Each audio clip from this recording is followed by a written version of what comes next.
بچی نے کہا ہے کہ میرے سسرال والے مجھے میرے ماں باپ سے 1 ماہ میں صرف 1 بار ملنے دیتے ہیں، اور وہ بھی صرف 1 گھنٹے، اس کے بعد واپس چلو۔ باقی میری بہنیں ہفتے میں 2 بار آ کے ابو سے ملتی ہیں، تو میرے ابو میرے لیے روتے ہیں کہ میں صرف 1 گھنٹے میں آ کے اور پھر فوراً نکل جاتی ہوں۔ تو اور شوہر میرے بہت اچھے ہیں، ان کی طرف سے کوئی رکاوٹ نہیں ہے، تو کیا حکم شرع ہوگا؟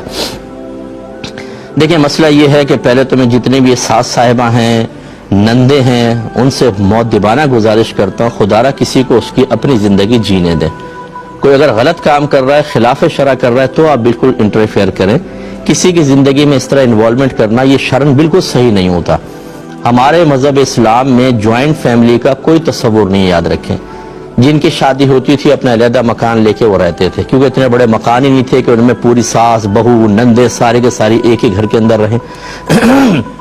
یہ اب ہمارے ہاں خاص طور پہ بر صغیر پاک و ہند کے اندر جوائنٹ فیملی سسٹم ہے۔ اس کا میں انکار نہیں کر رہا ہوں کہ اگر سب کے دل ملے ہوں اور شریعت کے مطابق چل رہے ہوں تو بیسٹ سسٹم ہے، لیکن یہ اس کا مطلب یہ نہیں ہے کہ اگر ایک ساس صاحبہ کو گھر میں حکمرانی حاصل ہے تو وہ ہر ایک کی زندگی تنگ کر دیں اور شرعی احکام اپنے ہی وضع کر لیں۔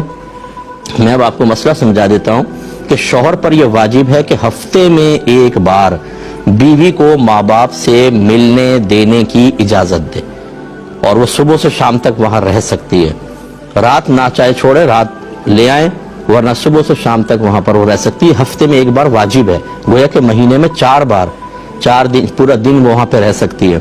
اور دیگر جو بھائی بہن ہیں ان میں یہ ہوتا ہے کہ سال میں کم از کم 1 بار اجازت دینا لازم ہے۔ اچھا، یہ اجازت دینا لازم ہے، اگر وہ یعنی واجب ہے، نہیں دے گا تو گناہگار ہوگا۔ یہ نہیں ہے کہ 1 بار ہی دے سکتا ہے، اس کے علاوہ نہیں، وہ چاہے جتنی مرتبہ دے لے، لیکن کم از کم یہ لمٹ رکھیے کہ اس سے کم اگر کیا تو شوہر گناہگار ہوگا۔ اب شوہر راضی ہے لیکن آپ انٹرفیئر کر رہے ہیں اس کے اندر، نہیں تم گھر جاؤ گے اور 1 گھنٹے میں واپس، کیوں 1 گھنٹے میں واپس آ جائیں گی؟ ان سے یہ پوچھا جائے کہ کیا آپ اپنی بیٹی کے لیے یہی چیز پسند کریں گے کہ وہ یہاں پر آئے اور 1 گھنٹے بس مل کر واپس چلے جائے اور ساس کا آرڈر آ جائے؟ اس وقت تو آپ ان پہ چڑھ جائیں گے کہ پتہ نہیں کیسی ساس ہے، میری بچی کو 1 گھنٹے حالی آنے دیتی ہے، وہ بھی مہینے میں 1 بار، اے اللہ اس کو اٹھا لے۔ آپ کو نہ اٹھائے اللہ تعالیٰ، آپ کو استقامت دے، آپ کو صحت عطا فرمائے۔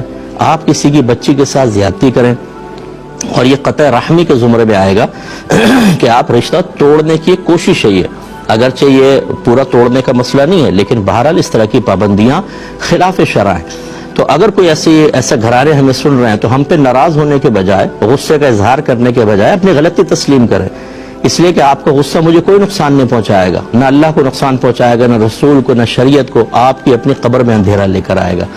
شریعت کے مطابق چلیں، اگر آپ کو نہیں پتا تو علماء سے معلوم کریں، اس کے بعد قدم اٹھائیں۔ اپنے گھر کے ایسے رولز نہ بنائیں، ایسی پالیسیز وضع نہ کریں کہ جو قرآن و حدیث سے ٹکراتی ہوں۔ شریعت آپ کی نہیں ہے، شریعت اللہ اس کے رسول کی ہے، جو ہر ایک کو زندگی مکمل طور پہ صحیح طریقے سے گزارنے کا حق فراہم کرتے ہیں۔ آپ اس حق کو کیسے سلب کر سکتے ہیں؟ تو اس لیے بالکل یہ غلط ہے۔